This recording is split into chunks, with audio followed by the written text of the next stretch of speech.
Pada pagi ini saya mau sampaikan satu tema dari firman Tuhan yang sebenarnya saya mau sampaikan ini juga di dalam konferensi FGB ataupun First Born Gathering yang telah bermula pada malam Jumat yang lepas, dan di dalam perkongsian-perkongsian yang telah disampaikan dalam 4 sesi dari malam Jumat sehingga semalam sudah banyak yang dikongsikan oleh Pastor Rachel, juga oleh Pastor Peter Sukahira, kemudian oleh Pastor John Jonathan, kemudian semalam dari Pastor Isaac. Dan petang nanti jam 2:30 Reuben Simon yang akan melayani, dan pada selepas itu nanti jam 5 adalah sesi saya, dan terakhir nanti adalah sesi yang akan disampaikan oleh Pastor Alizan. Saya mau kongsikan satu perkara berkaitan dengan firstborn ataupun anak sulung, supaya kita jemaat di SIB Glo Serdang yang tidak sempat mengikuti conference ini juga menerima kebenaran yang sudah disampaikan. Dan ini adalah merangkumi semua yang telah disampaikan atau inti sebenar dari anak sulung itu. Nah, kalau sekiranya saya boleh bertanya, kalau faktor kelahiran, kamu lahir di dalam keluarga, siapa di antara kamu di sini kamu adalah anak sulung? Boleh angkat tangan yang anak sulung? Ya. Ramai juga yang merupakan anak sulung. Anak tunggal ada?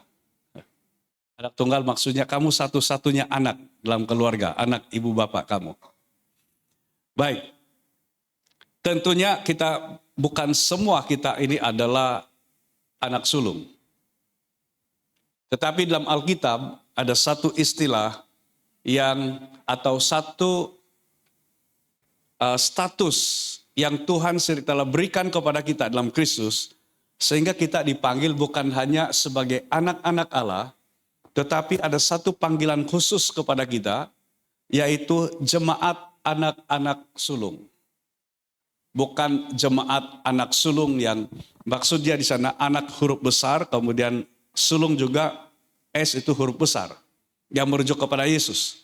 Tapi dikatakan jemaat anak-anak sulung, seperti yang kita baca di dalam firman Tuhan ini. Ibrani 12 ayat 22 sehingga ayat 24. Ibrani 12 ayat 22 hingga ayat 24, saya baca demikian firman Tuhan. Tetapi kamu sudah datang ke Bukit Sion, ke kota Allah yang hidup, Yerusalem surgawi, dan kepada beribu-ribu malaikat, satu kumpulan yang meriah, dan kepada jemaat anak-anak sulung yang namanya terdaftar di sorga, dan kepada Allah yang menghakimi semua orang, dan kepada roh-roh orang benar yang telah menjadi sempurna, dan kepada Yesus pengantara perjanjian baru, dan kepada darah pemercikan yang berbicara lebih kuat daripada darah Habel. Latar belakang dari ayat ini adalah penulis kitab Ibrani membandingkan ada 2 gunung. Yang pertama disebut sebagai Gunung Sinai, dan yang kedua disebut sebagai Gunung Sion, yang mempunyai makna yang sangat penting bagi orang Israel. Yang mana Gunung Sinai itu mengambil latar belakang bagaimana pertemuan Musa dengan Tuhan, muka dengan muka di Gunung Sinai, pada waktu bangsa Israel ini dalam perjalanan keluar dari tanah Mesir. Yang mana mereka berputar-putar di padang gurun selama 40 tahun lamanya.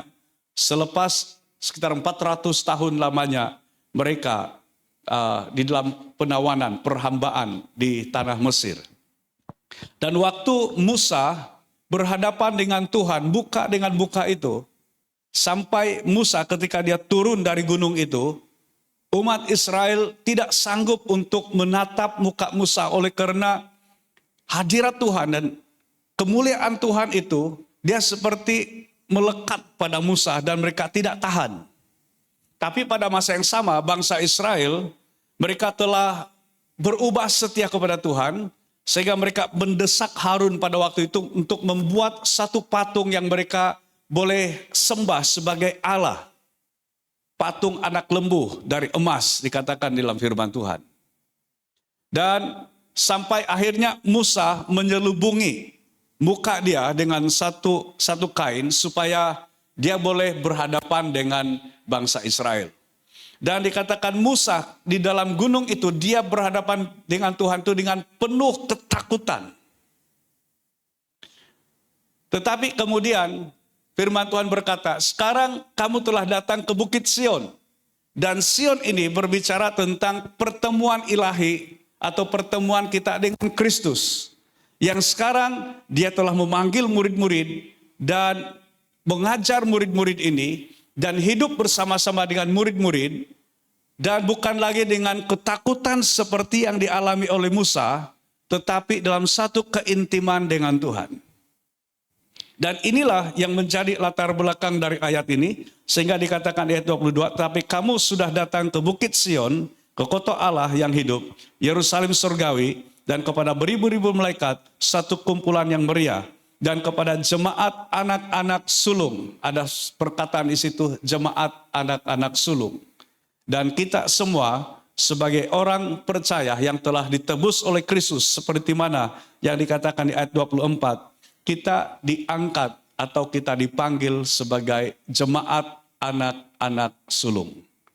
Dalam perjanjian lama, status anak sulung ini sesuatu yang sangat penting dan sangat istimewa. Karena anak sulung berbanding dengan semua anak yang lain, dia mendapat bahagian 2 kali ganda. Selain daripada bahagian 2 kali ganda, kalau zaman dahulu, bapak ini akan menumpangkan tangan kepada anak-anaknya dan dia akan mengucapkan berkat. Dan setiap anak ini mempunyai berkatnya tersendiri dan itu akan terjadi kepada generasi daripada anak-anak yang diberkati itu. Sebagai contoh, Abraham sebelum dia meninggal, dia tumpangkan tangannya kepada anaknya Ishak. Dan dia ucapkan berkat. Dan berkat itu adalah berkat khusus kepada Ishak, bukan kepada anaknya Ismail.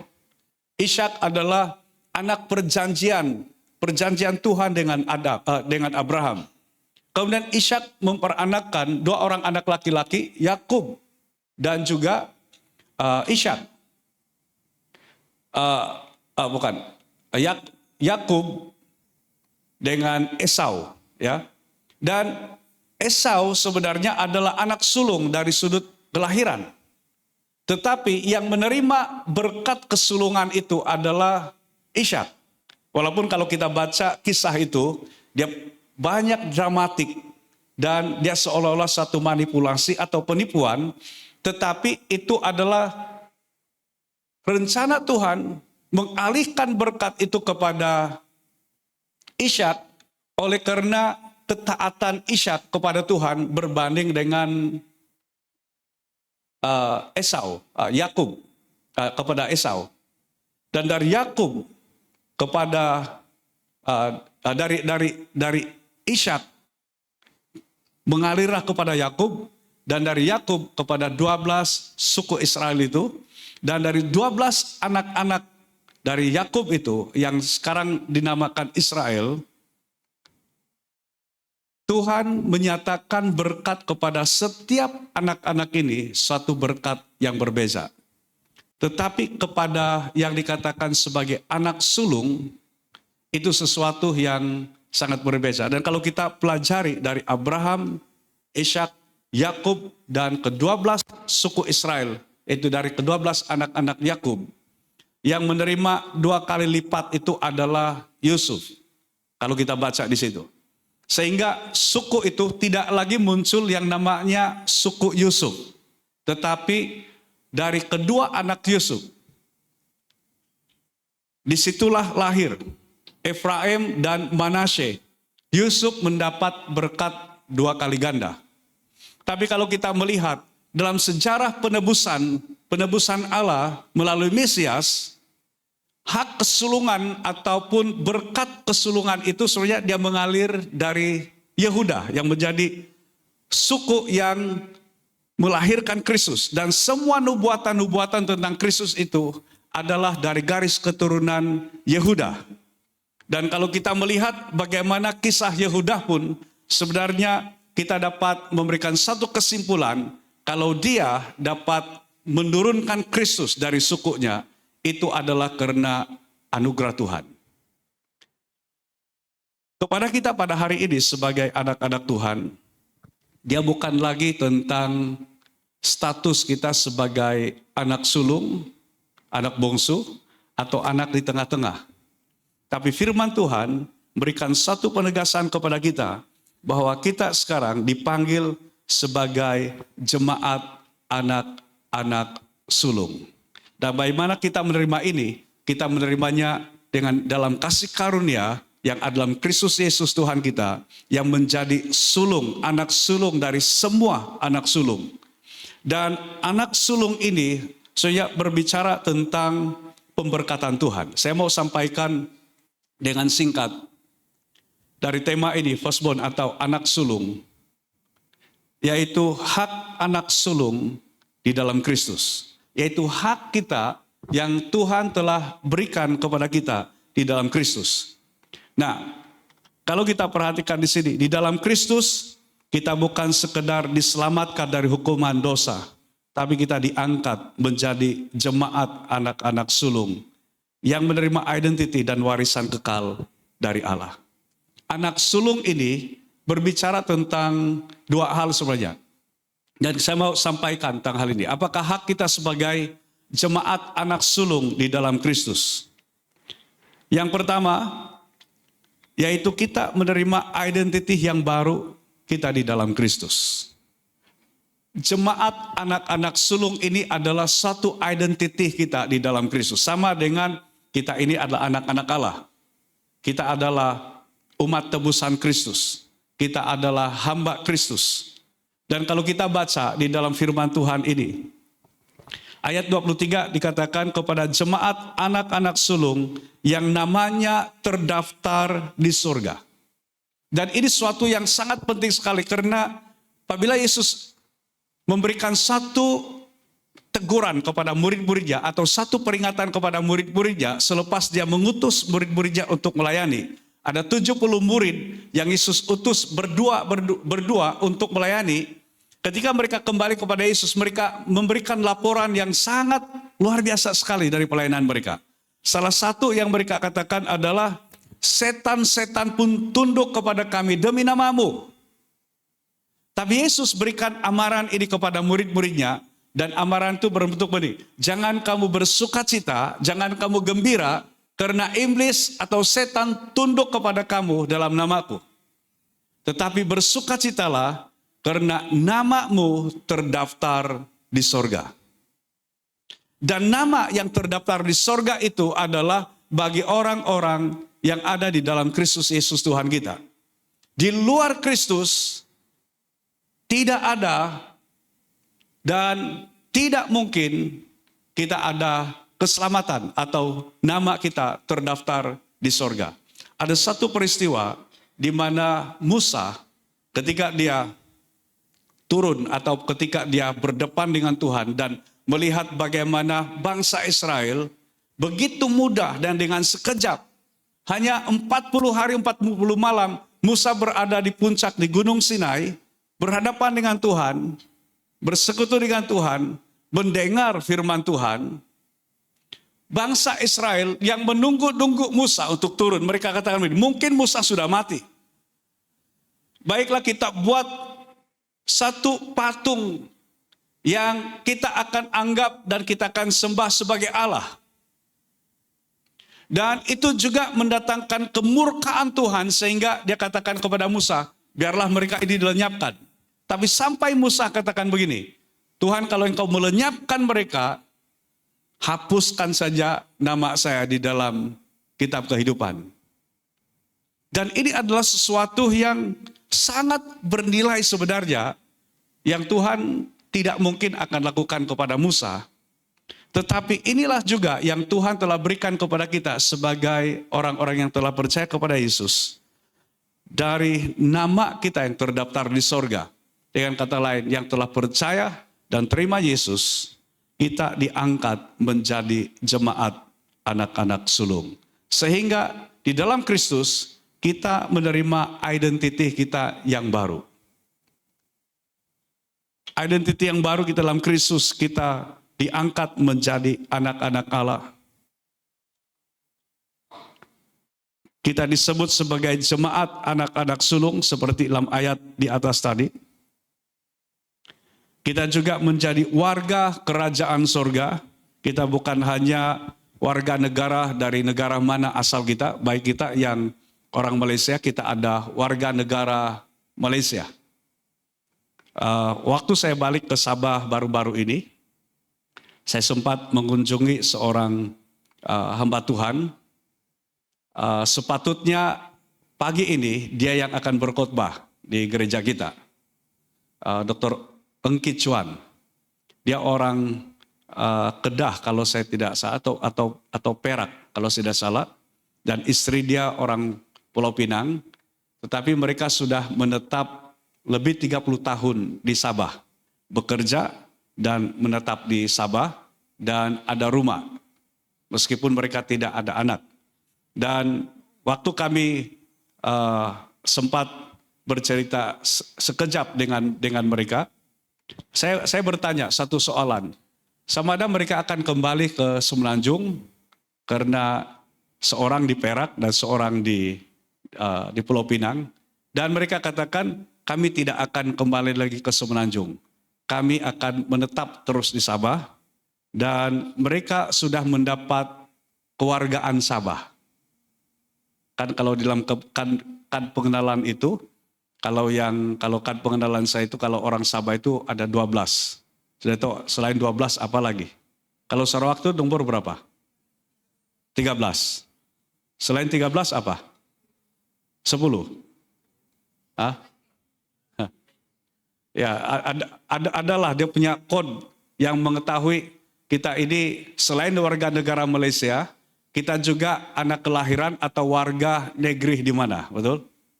Jadi mereka ini sudah mendapat taraf warga Sabah.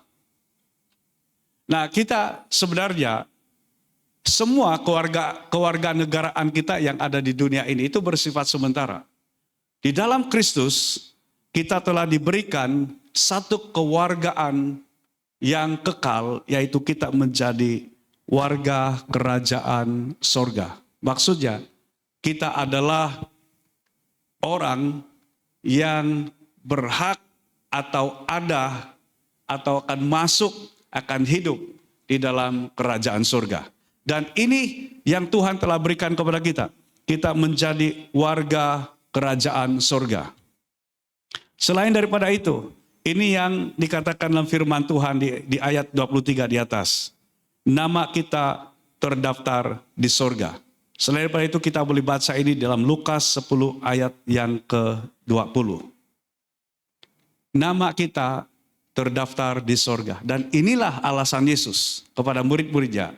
Bila dia katakan, jangan kamu gembira oleh karena setan tunduk kepada kamu. Tapi bersukacitalah karena namamu terdaftar di sorga. Yang seterusnya adalah kita menjadi ahli waris bersama dengan Kristus. Dari semua yang ada dalam Kristus, kalau kata ahli waris itu, apa yang menjadi milik Kristus atau yang Yesus sudah sediakan bagi kita, itu kita berhak untuk menerimanya. Identiti yang paling bernilai bukanlah siapa kita menurut dunia, tetapi siapa kita di dalam Kristus. Dan inilah yang Tuhan sudah berikan kepada kita. Identiti yang Tuhan telah berikan kepada kita sebagai anak sulung itu. Yang kedua, yang saya mau sampaikan kepada kita pagi ini. Sesuai dengan firman Tuhan di pembacaan ini, di ayat yang ke-24, kepada Yesus, pengantara perjanjian baru, dan kepada darah pemercikan yang berbicara lebih kuat daripada darah Habel. Yesus dikatakan di sini pengantara perjanjian baru dan disebutkan tentang darah pemercikan. Kata darah di sini dia bukan hanya tentang penebusan tetapi nyawa. Dan ini yang Yesus telah berikan. Yang kedua yang kita belajar tentang kita sebagai anak sulung, yaitu kita menerima hak yang baru di dalam Kristus. Bukan hanya identity yang baru di dalam Kristus, tetapi hak yang baru di dalam Kristus. Dan apakah hak-hak itu?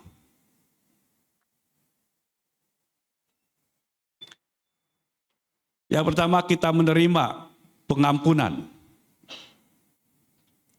Kita sudah menerima pengampunan dari Tuhan, dan pengampunan Tuhan itu adalah sempurna bagi kita. Kita juga adalah ahli waris Allah. Kita menerima segala berkat rohani, dan kita mempunyai pengharapan yang kekal di dalam Kristus. Inilah hak-hak yang Tuhan telah berikan kepada kita.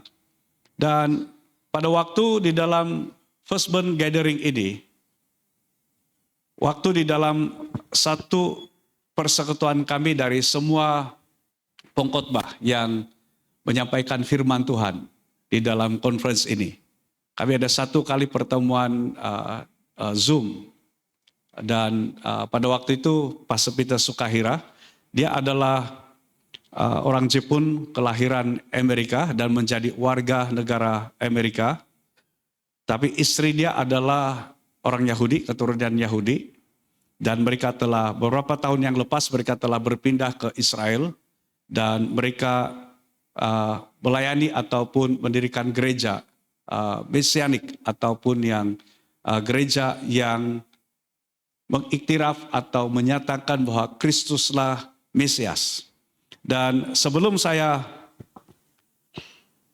mengenal dia atau dapat bersemuka dengan dia, cuma kemarin saya dengan Pastor Alizan kami tidak sempat bergambar dengan dia. Saya sudah membaca buku dia yang bertajuk God Tsunami yang ditulis oleh Pastor Peter Sukahira.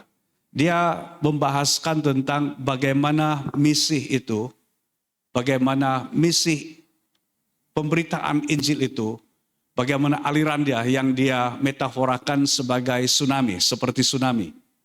Kalau kita melihat di dalam Alkitab, di peta Alkitab itu ada yang disebut perjalanan Paulus yang pertama, perjalanan Paulus yang kedua, perjalanan Paulus yang ketiga, dan perjalanan Paulus ke Roma.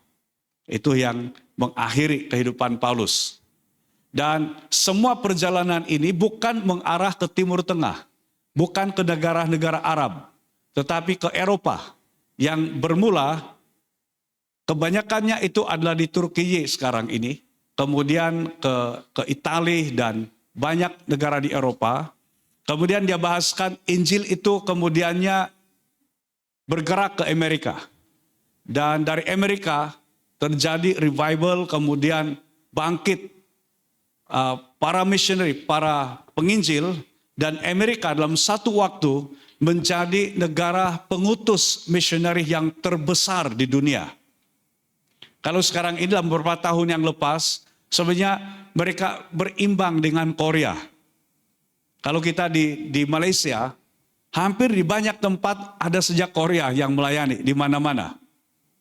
Kalau di dalam pelayanan orang asli kita sekarang ini banyak yang dibantu oleh pelayanan atau gereja-gereja dari Korea. Dan ada missionary yang memang menetap di sini untuk berkolaborasi atau bekerja sama di dalam pelayanan. Kemudian Pastor Peter dia sampaikan itu mengalir ke Asia dan sekarang ini akan kembali ke Yerusalem yang juga adalah ujung bumi yang dia maksudkan dari awal atau dari Yerusalem ke seluruh Yudea, Samaria sampai ke ujung bumi kepada bangsa-bangsa dan akan kembali ke Israel, yang mana Israel sekarang ini pun tidak sampai 5% dari penduduk atau orang Israel yang adalah orang Kristen yang ada di Israel sekarang ini. Dan waktu kami berbincang, banyak perbincangan itu berkaitan tentang kita sebagai pribumi atau bumi putra, suku-suku asli yang ada di Malaysia, atau mungkin yang suku-suku asli dari negara manapun, contohnya dari Indonesia atau dari mana negara sekalipun. Ini juga berbicara tentang kita sebagai anak sulung yang harus mengambil peranan kita dan hak-hak kita dalam Kristus untuk kita menjadi berkat dan menjadi saksi kepada suku-suku yang lain.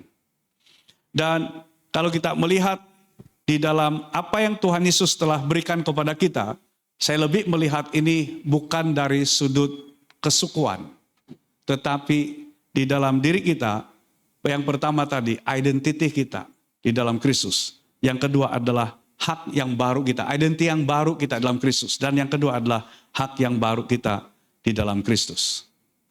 Melalui Kristus, pengantara perjanjian baru, kita menerima hak yang tidak pernah dapat kita peroleh sendiri, tetapi dianugerahkan sepenuhnya oleh kasih karunia yang daripada Allah kepada kita semua. Saya akhiri dengan pernyataan ini. Ini suatu yang sangat penting untuk kita hayati, renungkan, dan simpan. Kristus bukan saja menyelamatkan kita daripada dosa, tetapi Dia mengangkat kita menjadi anak-anak sulung, jemaat anak-anak sulung. Oleh itu hiduplah sesuai dengan identiti itu, gunakanlah hak itu untuk kemuliaan Tuhan, dan peliharalah warisan itu, sehingga kita bertemu dengannya dalam kemuliaan. Dalam sesi saya nanti, bagi anak-anak muda kita dari SAB Glo Serdang yang akan mengikuti konferensi ini ataupun FGB ini, saya akan menyampaikan sesuatu yang akan menjadi panduan atau akan selalu mengingatkan kita dari identiti, dari hak kita sebagai jemaat anak-anak sulung di dalam Kristus. So, ada satu peringatan yang sangat penting dari Tuhan dalam hal ini, yaitu jangan kita menjadi seperti Esau yang menjual hak kesulungannya, yaitu dengan meninggalkan Tuhan. Esau sebenarnya dia tidak pernah kehilangan status dia sebagai anak sulung. Bagaimanapun dari faktor kelahiran, dalam hierarki keluarga, Esau tetap anak sulung, bukan Ishak. Tetapi yang hilang dari Esau adalah hak kesulungan itu. Dan ini suatu peringatan yang sangat penting dari Tuhan. Dan kalau ada siaran secara langsung, saya tidak tahu kalau ada disiarkan secara langsung sesi itu nanti, saya menggalakkan kalau ada jemaat ikutinya. Dan itu melengkapi dari semua apa yang kita belajar tentang anak sulung. Dan saudara juga boleh mendengar rekaman-rekaman di YouTube yang telah disampaikan oleh para hamba Tuhan. Dari sesi pertama nanti sampai sesi yang ke-6. Supaya setiap jemaat Tuhan, kita menangkap isi hati Tuhan tentang diri kita sebagai jemaat anak-anak sulung. Mari kita berdoa. Mari kita di dalam sikap doa, kita bukan hanya mensyukuri tentang siapa kita di dalam Kristus sekarang ini, tapi kita juga mensyukuri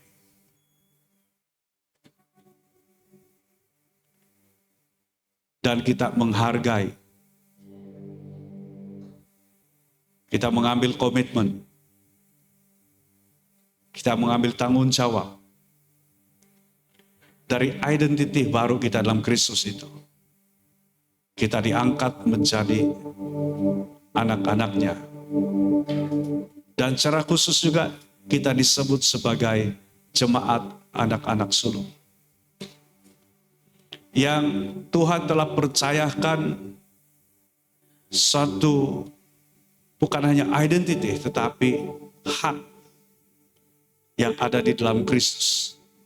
Dan itu hanya kita dapat terima di dalam Kristus Yesus, Tuhan kita. Di luar dari Kristus, kita tidak dapat menerima hak sebagai anak sulung itu. Hanya ada di dalam Kristus. Dan ini perlu kita benar-benar pelihara, hargai. Dan seperti mana kisah Esau yang menjadi satu peringatan penting, jangan jual hak kesulungan itu. Mari kita pelihara, mari kita hargai, dan kita jalani dengan setia sampai akhir hidup kita. Terima kasih Bapa untuk firman-Mu yang sudah kami bersama-sama pelajari pada pagi ini. Saya berdoa Roh Kudus tuntun kami untuk kami mengerti dan kami dapat hidup sebagaimana dengan kebenaran-Mu dalam status kami sebagai anak-anak-Mu, sebagai anak-anak sulung di dalam Kristus yang adalah anak sulung sejati itu, yang adalah sumber baik kami untuk menerima semua berkat, semua hak dari anak sulung yang Tuhan Engkau telah percayakan itu. Terima kasih Bapa, ini doa kami, di dalam nama Tuhan Yesus kami berdoa. Amin. Baik.